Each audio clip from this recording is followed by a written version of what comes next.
அஸ்ஸலாமு அலைக்கும்.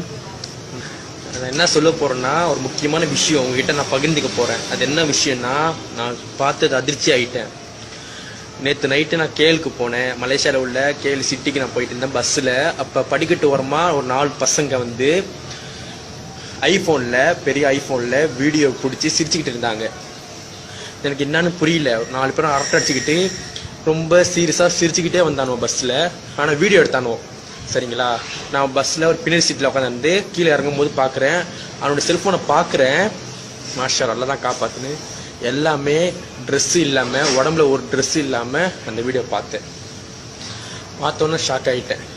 ரொம்ப மனசு எப்படி சொல்றது, ரொம்ப ஷாக் ஆகிட்டேன். இந்த மாதிரி இருக்காங்கன்னு சொல்லிட்டு ஷாக் ஆகிட்டேன். அந்த சாஃப்ட்வேர் வந்து ஐஃபோனில் மட்டும் தான் இறங்கும். அது ஐஃபோனில் இறங்கும், அப்புறம் நோக்கியாவில் இறங்கும், N95 அதில் இறங்கும் அந்த சாஃப்ட்வேர்.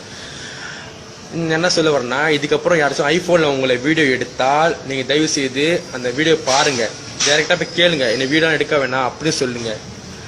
நல்லா தான் காப்பாற்று. எல்லா ஐஃபோன்லேயும் வந்துருச்சு, எல்லா ஐஃபோன்லேயும் வந்துருச்சு.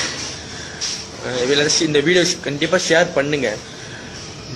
நாளைக்கே நம்ம வீட்டு பொண்ணுகளை கூட அவனு வீடியோ பிடிக்க ரெடியாக இருப்பானு. சரிங்களா, இந்தியாவுக்கும் பரவிடுச்சு, டோட்டலாக பரவிட்டு இருக்கு இந்த வீடியோ.